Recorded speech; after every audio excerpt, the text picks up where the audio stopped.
Natural gas में सोमवार को खतरनाक खेल होने वाला है। बहुत उठापटक होने वाली है क्योंकि एक्सपायरी के जो शुरू के 3 दिन थे वो निकल चुके हैं और अब हम लगाने वाले हैं एक बहुत ही बेहतरीन स्ट्रैटेजी।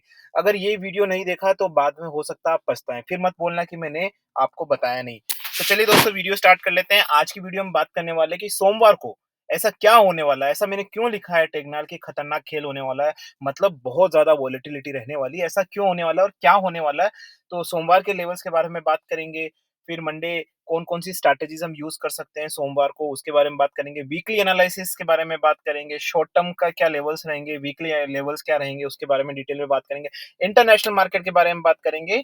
इंडियन मार्केट के बारे में बात करेंगे। नेचुरल गैस की लेटेस्ट ब्रेकिंग न्यूज़ क्या-क्या है और उसके सेंटिमेंटल इफेक्ट प्राइस पे क्या पड़ने वाले हैं, उसके बारे में डिटेल में बात करेंगे। तो अगर आप नए हैं चैनल पे तो चैनल को सब्सक्राइब कर लीजिए। सब्सक्राइब करने के बाद ये बेल आइकन दबा के सेलेक्ट ऑल ज़रूर दबाना। अगर आप ये ऑल नहीं दबाओगे ना, तो फिर काफ़ी लोग मेरे पास आएँगे और बोलेंगे सर हमारे पास नोटिफ़िकेशन नहीं आया। सब्सक्राइब करने से नोटिफ़िकेशन नहीं आता है। ऑल दबाओगे तभी टाइम टू टाइम नोटिफ़िकेशंस आपको मिलेंगे। तो आपसे रिक्वेस्ट है ऑल दबा दीजिए। तो सभी यात्रीगण से अनुरोध है कि कृपया अपनी कुर्सी की पेटी को बांध दें क्योंकि मार्केट मैजिक मंत्रा का विमान उड़ान भरने वाला है और मेरे सारे यात्रीगण मेरे साथ उड़ान भरने वाले हैं। तो चलिए दोस्तों वीडियो स्टार्ट कर लेते हैं। आपको तो पता ही है कि हम सबसे पहले नेचुरल गैस की न्यूज़ वगैरह देखते हैं, उसका एनालिसिस करते हैं, सेंटिमेंटल इफेक्ट प्राइस पे क्या पड़ेगा वो जानने की कोशिश करते हैं। फिर टेक्निकल चार्ट के बारे में बात करते हैं और फिर हमारी स्ट्रैटेजीज के बारे में। तो एक्सपायरी के बारे में भी बताऊंगा मैं, वीकली बेसिस भी लेवल बताऊंगा, आपको मंडे का भी बताऊंगा, शॉर्ट टर्म का भी बताऊंगा, लॉन्ग टर्म का भी बताऊंगा। पूरा ज्ञानवर्धक वीडियो होगा, साथ में आपको पॉइंट ऑफ व्यूज भी मेरे मिलेंगे। तो चलिए सबसे पहले न्यूज़ देख लेते हैं। काफ़ी लोग मुझसे है ना पहले तो नाराज़ रहते हैं कि भाई साहब आपकी डिटेल्स कैसे मिलाई जाए? तो हालाँकि मैंने वीडियो के डिस्क्रिप्शन बॉक्स में अपना व्हाट्सएप नंबर दे रखा है। आप वहाँ मुझे व्हाट्सएप पे मैसेज कर सकते हैं या कॉल कर सकते हैं। सिर्फ़ और सिर्फ़ व्हाट्सएप पे, और जो सिर्फ़ हमसे सीखना चाहते हैं और जुड़ना चाहते हैं वही आए, ठीक है? तो मैं नंबर यहाँ पे फिर से बोल देता हूँ, प्लीज़ नोट कर लीजिए उसको। 8209791938 ये हमारे व्हाट्सएप नंबर है, यहाँ पे आप मैसेज कर सकते हैं। तो सबसे पहले न्यूज़ के बारे में बात कर लेते हैं। देखिए कौन-कौन सी न्यूज़ आई है। वेनेजुएला से एक न्यूज़ आई सा, complete power too soon slowly country. This is not a natural gas news, this is a crude oil, so I gonna cover this in the crude oil video. इसके बाद crude oil का video भी आने वाला है। Guys यार like, अगर इस वीडियो पे 300 लाइक मिलते हैं, तो मैं ये सोचूँगा कि फिर हर अल्टरनेट डे पे मैं वीडियो बनाऊँगा, ठीक है? तो 300 लाइक मेरा टारगेट है guys, so hit like button. China is rethinking it's Russian pipeline plans. तो देखिए यहाँ पे क्या हो रहा है ना, मैंने आपको पहले भी देखो, जियोपॉलिटिकल चीज़ें है ना बहुत इंपॉर्टेंट होती है क्योंकि उसी से मार्केट में सेंटिमेंट आता है और उसी से प्राइसिंग फ्लक्चुएट भी होती है। तो यहाँ पे चाइना क्या बोल रहा है? चाइना ने देखो माल, आपने भी ध्यान है रशिया यूक्रेन वॉर में चाइना ने रशिया का खूब माल उठाया। फर्टिलाइज़र हो, क्रूड ऑयल हो, नेचुरल गैस हो, कुछ भी हो, बहुत उठाया है। तो गाइस सबसे पहले तो रिक्वेस्ट है प्लीज़ वीडियो लंबा हो जाए तो ज्ञानवर्धक वीडियो है गाइस। आज सैटरडे है, यूज़ करिए सैटरडे को रादर देन इंस्टाग्राम पे ठुमके देखने की बजाय। ठीक है ना? तो यहाँ पे चाइना ने काफ़ी सारा माल खरीदा रशिया से, रशिया की इकोनॉमी बूस्ट हुई, है ना? तो चाइना ने अपनी दोस्ती निभाई, हालाँकि उसका भी फ़ायदा था, यहाँ दोस्ती-वोस्ती कुछ नहीं होती डिप्लोमेसी में, राइट? तो फिर अब चाइना क्या बोल रहा है कि यार हमारा तो मार्केट हो चुका है रिन्यूएबल एनर्जी का, लिथियम मार्केट में नंबर 1 बन चुका है, सोलर में नंबर 1 बनने जा रहा है चाइना, हर जगह नंबर 1 हो रहा है। तो बोले सर अब फिर मैं आपकी नेचुरल गैस को क्यों खरीदूँ? तो बेसिकली चाइना दबाव डाल रहा है रशिया पे कि नेचुरल गैस उसको कौड़ियों के दाम में मिले। लेकिन रशिया ने मना कर दिया। रशिया बोला कि भाई हम तो नहीं करेंगे। तो अब चाइना उसको ब्लैकमेल कैसे कर रहा है? तो चाइना और रशिया के बीच में जो पाइपलाइन बन रही थी ना सप्लाई की, ताकि रशिया सोचे कि मेरी आर्थिक कंडीशंस बूस्ट हो। अब वो चाइना प्रेशर डाल रहा है रशिया पे कि भाई हम तो पाइपलाइन नहीं डालेंगे। तो अब ये न्यूज़ मैं क्यों बता रहा हूँ आपको नेचुरल गैस की? देखो इससे क्या इम्पैक्ट पड़ने वाला है? अगर मान लो पाइपलाइन डल जाती है, तब भी कोई इम्पैक्ट नहीं पड़ने वाला क्योंकि देखो मैं कह रहा हूँ ना सप्लाई वही है, बस ज्योग्राफिकल चेंज हो गई है। वो कहते हैं ना कि भाई रमेश और सुरेश पहले सप्लाई कर रहे थे। अब ठीक है ना, अब रमेश सुरेश की सप्लाई बंद हो गई। अब रमेश और सुरेश की जगह कोई दूसरे एक्स वाई लोग वही सप्लाई कर रहे हैं। तो क्वांटिटी वही है, सिर्फ सप्लायर बदल गया है ना। तो अगर पाइपलाइन बन भी जाती है, तब भी नेचुरल गैस की प्राइस में कोई बुलिश पैटर्न नहीं बनने वाला है। और अगर नहीं बनती है, तब और ज्यादा बीच होगा क्योंकि एक चाइना ही तो था जो रशिया का माल उठा रहा था। लेकिन अब चाइना ने इतना माल उठा चुका है रशिया का, जमाखोरी कर ली है कि अब चाइना उसी माल को यूरोप में मुँह मांगे दामों में बेचेगा, जो अभी लेटेस्ट न्यूज़ आ रही है। तो अब चाइना को ज़रूरत नहीं है। तो चाइना रशिया पे प्रेशर डाल रहा है और क्योंकि उसको मौका मिल गया है। ये रशिया यूक्रेन वॉर की वजह से, है ना? तो इस न्यूज़ का सेंटिमेंटल क्या रहेगा? Natural gas is very, very bearish, very bearish. I repeat, very, very bearish. अब मैं आ रहा हूँ टेक्निकल चार्ट पे। मुझे पता है काफ़ी लोग तो टेक्निकल चार्ट के लिए ही देख रहे हैं भाई साहब, और पॉइंट ऑफ व्यू जानने के लिए ही देख रहे हैं। तो जैसे ही मैं टेक्निकल चार्ट पे आता हूँ, हमारा डिस्क्लेमर 15 सेकंड का फटाफट से बोल देता हूँ कि this video and this channel is only for learning and education purpose. यहाँ पे किसी भी तरह की बाय सेल की रिकमेंडेशन बिल्कुल नहीं दी जाती है। I am not a certified SEBI advisor, I am not certified any kind of financial advisor, neither risk management specialist nor any kind of strategic management specialist, not a certified trainer. I am individual, okay, अपने point of views वगैरह दे रहा हूँ। अगर उसके point of views पे आप real में ट्रेड करने लगते हैं तो मैं पहले से बता देता हूँ, आपकी जिम्मेदारी हमारी जिम्मेदारी नहीं बनती है। There are strictly no real trade, this is only for learning and education. अपने आप को टेस्ट करें मार्केट में वर्चुअली। तो चलिए दोस्तों, यहाँ पे बात कर लेते हैं टेक्निकल चार्ट के बारे में। तो सबसे पहले हम वनडे का चार्ट देख लेते हैं।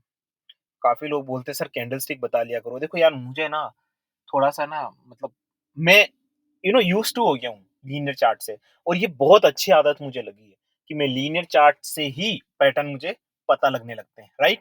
क्योंकि देखो, मैं कहीं पे भी जाऊँ, कहीं घूमने जा रहा हूँ, मोबाइल पे कैंडल स्टिक तो नहीं खोलूंगा ना, बहुत अनकन्वीनियंट। अगर मुझे लीनियर आ रहा तो मैं क्यों कैंडल स्टिक पे जाऊँ, है ना? तो मैं लीनियर चार्ट से देखता हूँ, आप कैंडल स्टिक पे देख सकते हैं, बात एक ही है। भले मैं लीनियर देखूँ या आप कैंडल स्टिक देखिए, वही फ़र्क है। वो कोई फ़र्क नहीं है, वो का वही आपको आस-पास के पॉइंट ऑफ व्यूज़ आपको यहाँ पे मिलेंगे। तो वनडे में कुछ खास ऐसा वो हुआ नहीं है। 1 वीक का चार्ट आपको यहाँ पे क्लियर कट दिखा रहा है कि सपोर्ट है यहाँ आस-पास के। तो सबसे बड़ा सपोर्ट कौन-सा है? जब अगर हम सपोर्ट की बात करें यहाँ पे, तो मुझे लग रहा है कि यहाँ पे सबसे बड़ा सपोर्ट जो है वो रहेगा 174.450 का। अगर यहाँ से 174.50 ब्रीच होता है, तो मुझे लगता है कि फिर ये 170 के आसपास इसके आने के चांसेस हैं। और अगर 168 ब्रीच होता है, तो दिस टाइम आई थिंक ये अराउंड 150 के आसपास जाएगा।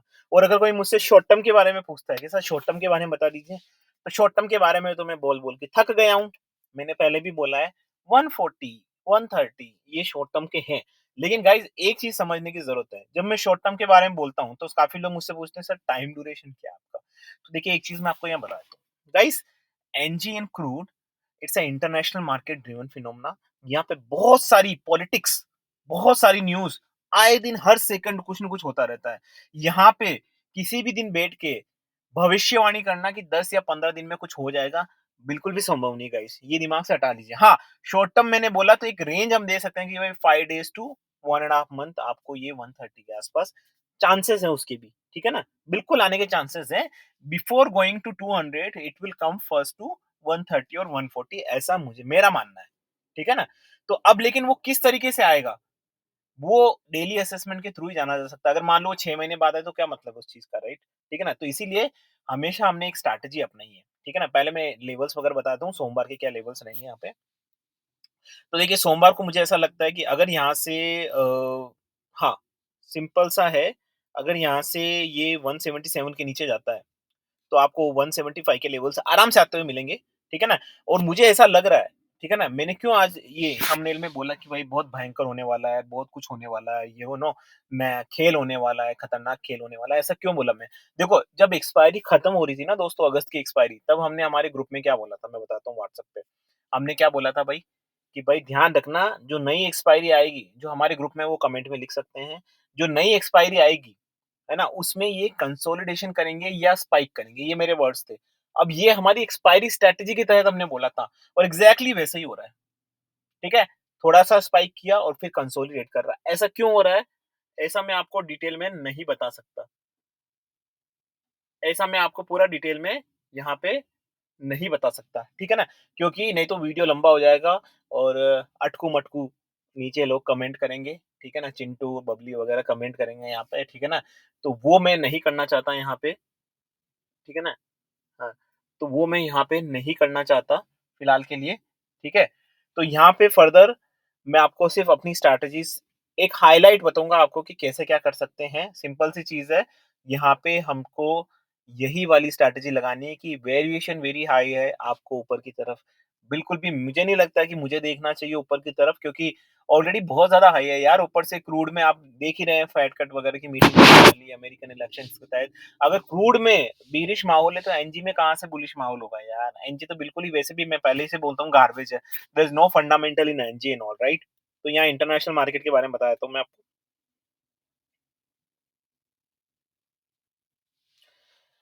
तो देखिए इंटरनेशनल मार्केट में मैंने शॉर्ट टर्म में आपको बताया कि 1.75 के लेवल्स यहाँ पे आते हुए नज़र आएँगे और सोमवार को क्या लेवल्स रहेंगे वो का वही चार्ट है देखो। आपको पता ही है कि अपना इंडियन मार्केट इंटरनेशनल मार्केट से ही ड्रिवन होता है। तो यहाँ पे देखिए अगर यहाँ पे 2.12 के नीचे जाता है तो सोमवार को आपको 2.08 के लेवल्स यहाँ पे आते हुए दिख सकते हैं। और जो एक्सपायरी जो मैं बोल रहा हूँ 3 या 4 दिन जो कंसोलिडेशन हुआ है ना गाइस, वो हो चुका है। ठीक है, ज़्यादा से ज़्यादा आपको मंडे हो सकता है, मैं आई रिपीट मंडे ज़्यादा से ज़्यादा आपको एक बारी और कंसोलिडेशन मिल सकता है, लेकिन मुझे लगता है कि बस हम उस ट्रैक पे आ चुके हैं कि जब ये वापस से एक भयंकर वाला यू टर्न ले नीचे की तरफ। आई रिपीट हम उस लेवल के आस-पास आ रहे हैं। हो सकता है सोमवार को भी कंसोलिडेशन हो जाए, हो सकता है और सोमवार को अगर सोमवार को कंसोलिडेशन हुआ तो मंगलवार को बहुत हाई चांसेस है कि बीरिश पैटर्न होगा। इनफैक्ट मुझे ऐसा लग रहा है सोमवार को ही I am getting a quiet feeling you know man मुझे ऐसा लग रहा है क्योंकि देखो कंसोलिडेशन हो चुका है। ये जो भी प्रीमियम का खेल होने वाला था वो खत्म हो चुका है। मुझे ऐसा लगता है तो मंडे या ट्यूसडे आपको एक बीरिश पैटर्न आता हुआ यहाँ पे दिखाई देगा, ऐसा मेरा मानना है। ठीक है ना? लेकिन आप हमेशा अपने आप को बैक करें। जो भी आप सोचते हैं, अपना एनालिसिस करते हैं, आप हमेशा दिमाग में ये रखें कि भाई ज़रूरी तो नहीं कि आपका एनालिसिस सही हो। आप कितने ही बड़े तोप हो, तो मैं भी ये मान के चलता हूँ, मैं भी अपने आप को बोलता हूँ, "अजय भाई, तू कोई बहुत बड़ा तोप नहीं है।" ठीक है? अपने आप की ज़्यादा होशियारी है ना झाड़ना बंद कर दे, सीधी-सी बात है। जो तू सोच रहा है ना, वो हो सकता है ना हो, ठीक है? तो मैंने बोला ठीक है भाई, ना हो, क्या दिक्कत है? हम हमारी अलग से स्ट्रैटेजी लगाएँगे, ना हो क्या होगा ज़्यादा से ज़्यादा? ऊपर चला जाएगा। अरे मैंने अलग-अलग स्ट्रैटेजी लगा रखी है, पूरा मार्केट को फँसा रखा है मैंने पूरा। ऊपर जाए, नीचे जाए, अजय भाई ने जीतना है। सिंपल सा टिक टेक्स है। ये होती है एजुकेशन एंड लर्निंग और स्ट्रैटेजी। स्ट्रैटेजी कितनी काम आती है गाइस, आपको अंदाज़ा नहीं है स्ट्रैटेजी क्या होती है और कितनी काम आती है।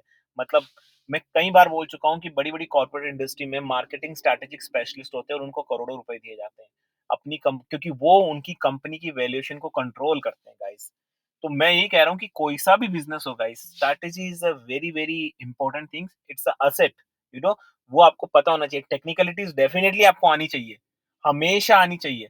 लेकिन साथ में आपको ये भी पता होना चाहिए कि भई हमें स्ट्रैटेजी क्योंकि देखो एवरीथिंग इज़ वेरी अनसर्टेन और personal life is very uncertain लेकिन मार्केट तो बहुत ही ज़्यादा अनसर्टेन है। मार्केट जाने जाता है अनसर्टेनिटी के लिए राइट? तो यहाँ पे तो स्ट्रैटेजीज़ वगैरह पे फ़ोकस करना बहुत इम्पोर्टेंट हो जाता है। तो हमने ऐसी कई सारी स्ट्रैटेजीज़ बनाई है, आप मुझसे अप्रोच कर सकते हैं। ठीक है? मैं अपने पॉइंट ऑफ व्यू देने की कोशिश करूँगा आपको। ठीक है? तो जाते-जाते आपको यही बोलूँगा कि अगर आप न्यूज़ वगैरह देखते हैं तो ऑथेंटिक साइट से देखें। इन माय टर्म्स मैं किसी को यहाँ पे एंडोर्स नहीं कर रहा हूँ, बट जो मुझे लगता है वो है कि oilprice.com, investing.com, Bloomberg, Reuters, FX Empire. In my point of view, disclaimer guys, I think like these are the genuine sites. वहाँ पे जाके आप न्यूज़ एनालिसिस कर सकते हैं. However, you would have seen the news in the Twitter itself, right? But you know, Twitter and other social platform and all, right? तो वहाँ से भी अगर आपको कोई न्यूज़ मिलती है तो उस न्यूज़ को पहले वेरीफाई करिए डिफरेंट डिफरेंट प्लेटफॉर्म पे। अगर वो न्यूज़ डिफरेंट डिफरेंट प्लेटफॉर्म पे है यू कैन अंडरस्टैंड ओके यार these are authentic news and then और guys understand news analysis is a art. ठीक है ना? न्यूज़ को देखना काफ़ी नहीं होता है। काफ़ी लोग बोलते हैं सर मैंने न्यूज़ देख ली। न्यूज़ को बड़े लोग किस तरीके से रिएक्ट करेंगे, सेंटिमेंटल इफेक्ट क्या पड़ेगा प्राइस में, वो अपने आप में एक अलग से एनालिसिस है। जो हम सिखाते हैं, राइट? वो अलग से एनालिसिस है। कौन-सी न्यूज़ स्क्रिप्टेड है, कौन-सी न्यूज़ रियल है, कौन-सी न्यूज़ जियोपॉलिटिकल रिलेटेड है, कौन-सी न्यूज़ बिज़नेस आउटलुक से रिलेटेड है, वो सब आपको आना चाहिए। ठीक है ना? सिर्फ़ और सिर्फ़ टेक्निकल चार्ट नहीं, टेक्निकल चार्ट के साथ भी बहुत सारी चीज़ें आप कंबाइन करना स्टार्ट करिए। कहते हैं ना यार हर चीज़ मैं हमेशा एग्ज़ाम्पल देता हूँ। आप अभी जैसे हम मान लो मैं कोई गाड़ी खरीद रहा हूँ। देखो मेरा तो आर-एन-डी का काम है। हम तो गाड़ी क्या एक तिनका भी खरीदेंगे ना, तो उसपे फुल आर-एन-डी करेंगे।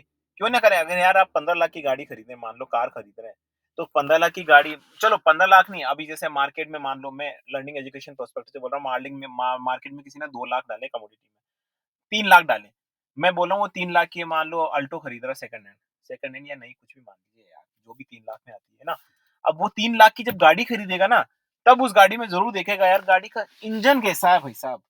गाड़ी का स्टीयरिंग में फीडबैक है या नहीं है, गाड़ी में डिक्की में स्पेस है नहीं, अल्टो में तो कम ही स्पेस होती है बट फिर भी मेरे 1-2 बैग आ जाएँगे। पीछे क्या पॉलिस्टीरीन लेदर है या मतलब क्या है लेदर वगैरह है, क्या है, ठीक है? नेक रेस्ट है या नहीं है, पीछे गाड़ी में कितना स्पेस है, गाड़ी की बिल्ड क्वालिटी कैसी है, ठीक है ना? डोर में थर्ड साउंड आती नहीं आती, मतलब ये सारी चीज़ें हम कंबाइन करके 3 लाख की गाड़ी खरीदते हैं। 4 लाख की गाड़ी खरीदते हैं एक नॉर्मल आदमी, सामान्य वर्ग का आदमी, राइट? लेकिन वही 3 या 4 लाख जब आप कमोडिटी में डालते हैं, तो रैंडम आदमी से पूछ कर डाल देते हैं, कितनी घटिया बात है यार, हैं? सीखें, लोगों से कॉन्टैक्ट करें, कम्युनिटी बनाएँ, लेकिन सीखने के लिए, ठीक है ना? आप सीखिए, समझिए और फिर करिए, ठीक है ना? तो मैं यही आपको बोलना चाहूँगा। तो with this novel thought, this is Ajay and signing off you guys. Bye bye.